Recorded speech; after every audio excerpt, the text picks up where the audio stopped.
முதலீடுகள் வந்து பண்ணியிருக்கீங்களா? உங்களுக்கு என்ன மாதிரி முதலீடுகள்லாம் தெரியும்? முதலீடுகளில் இப்போ 2026 நிறையா முதலீடுகள் இருக்குது. பேங்க்கில் எஃப்டி போடலாம், அப்புறம் வந்து ஆர்டி கட்டலாம், இல்லையா பேங்க்லேயே நிறையா ஸ்கீம்கள்லாம் இருக்குது. எல்லாத்தோட நல்ல முதலீடு அப்படின்னு பார்த்தா மியூச்சுவல் ஃபண்டு பெஸ்ட்டு அப்படின்னு சொல்லலாம். ஏன்னா நம்ம முதலீடு பண்ணுறதுக்கு நம்ம ரெடியாக இருக்கோம், ஆனால் அதை கவனிக்கிறதுக்கு நம்மளுக்கு சரியான நேரம் கிடைக்காது. இப்போ இது மாதிரி ப்ரொஃபஷனல் கார்த்தால் 9 மணிலேருந்து ஒரு 12 மணி வரைக்கும் நம்மளால் முதலீடை கவனிக்க முடியாது. ஆனால் 1 மணிலேருந்து மத்தியானம் 4 மணி வரைக்கும் முதலீடை கவனிக்கலாம். ஆனால் காலையில் 9 மணிலேருந்து 12 மணி வரைக்கும் பண்ணுறது தான் முதலீடு. அப்படிங்கும்போது மியூச்சுவல் ஃபண்டு ஒரு நல்ல ஆப்ஷன். ஆனால் மியூச்சுவல் ஃபண்ட்லேயே எல்லாத்தையும் போட்டு நம்ம முதலீடு பண்ணக்கூடாது.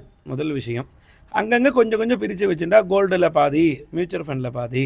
நம்மளோட இன்றைக்கி சாயந்தரம் நம்மளுக்கு ஒரு 10,000 ரூபாய் தேவைன்னா அதுக்கு எப்போயுமே நம்ம ஒரு ரெடியான ஒரு அமௌண்ட்டை நம்ம வச்சுக்கிறது நல்லது. எமர்ஜென்சி ஃபண்டு ஒரு 10,000 எமர்ஜென்சி ஃபண்டு 10,000 ரூபா நம்ம கையில் எப்போதும் இருக்கணும். அது